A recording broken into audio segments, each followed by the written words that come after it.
If I tell you that left or right-handed ships are a real thing, you might not believe me, but actually they are.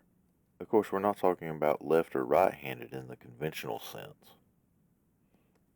What we're actually referring to is the direction in which the propeller turns. Look at the ship from the stern. You'll know that propeller would be spinning to the power of the ship ahead. From this angle, if it's spinning clockwise, we say the ship is right-handed, and if it's anti-clockwise, then she's left-handed. An easy way to remember it is to think about which way the top of the propeller is moving. If it's moving to starboard or to the right, the ship is right-handed. Obviously, with a controllable pitch propeller, it will always be spinning in the same direction, no matter if the ship is going ahead or astern. So it's easy to see whether she's right or left-handed based purely on the propeller rotation. With a fixed pitch propeller, you gotta admit that's a mouthful, when you go astern, you need to make the propeller spin in the opposite direction.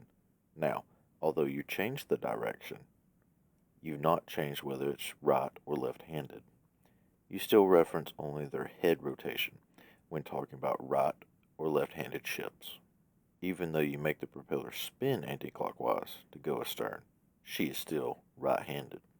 So why do we even care if your ship is right or left-handed? Actually, it has a huge impact on how the ship will handle. It even has an impact on smaller boats. Unlike cars, ships don't have any brakes. If you stop the propeller spinning, she's going to continue running ahead, purely under her own momentum. Of course, she'll gradually slow down due to the resistance of the water. But that's not much good if you're approaching a berth and trying to stop at a certain position. To stop, you actually run the engine astern. This is where right or left-handedness of a vessel starts to have a real effect. A right-handed fixed-pitch propeller will make a ship take a dive off the starboard when you run the engine astern. Of course, if you're expecting it, you can use that to help you get the ship to go where you want it to go. Maybe you want to kick the stern towards a berth as you're approaching, or something like that. But why does this actually happen? Well, looking at the side profile of a ship, you can see she's designed to run ahead. The propeller is pushing water straight astern, applying a little bit of spin as it goes. When that same propeller runs astern, water is thrown towards the hull, still with its small amount of spin. The interaction with the hull is what causes the effect. Imagine the pressure areas around each of the propeller blades. The water ahead is experiencing higher pressure and the water behind lower pressure. The blade is throwing the water off. So that higher pressure is rotating around the same direction as the propeller itself. As it is thrown towards the hull, the higher pressure hits the hull first, inducing a force moving the stern sideways. Likewise, the low pressure is sucking water away from the hull on the other side.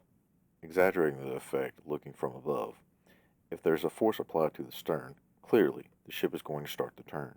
Under the influence of that force, as long as you're expecting it, you can work with it to make your life easier when docking. So far, we've looked at the effect of a right-handed fixed pitch propeller, but the same applies to controllable pitch propellers. It just happens in the opposite direction of a right-handed controllable pitch propeller will tend to turn the ship to port when running astern. We'll get into controllable pitch propellers in another video. Let's take this ship for example. Let's say she's got a fixed pitch propeller. She's right-handed, and we want to do a 3-point turn here in this river. Ooh, look at that overly sized river. Great animation. This is exactly the same as turning around in a tight marina if you're in a small yacht. The nautical phrase for a 3-point turn is turning short round. And no, I don't mean the kid from Indiana Jones and the Temple of Doom. Right hand fixed pitch means that she's going to want to turn to starboard when you're running astern. As we approach, we're going to run the engine astern to take off the last of the forward motion. She's going to naturally start a slight turn to starboard at this point. Once you have stopped, you can put her hard over and give a good kick ahead on the engine. She might start to pick up speed quite quickly, but she should be turning to starboard at the same time. All you do is run astern again, taking off a little bit of headway, and she should continue to turn the direction that you want. So essentially, you can drift a boat or ship.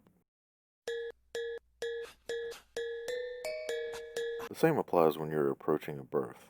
Same vessel approaching is key. Come in at a slight angle. As she gets close, the engines can go into a stern to stop her.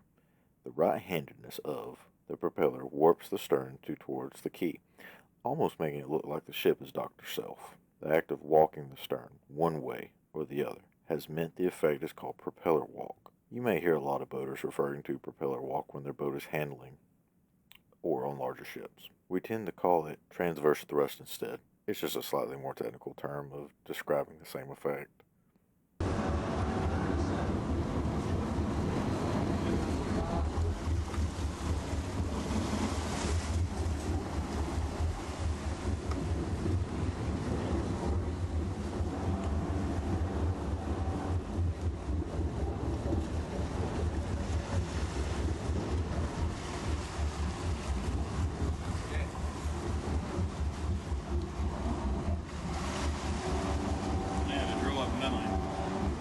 Unbelievable.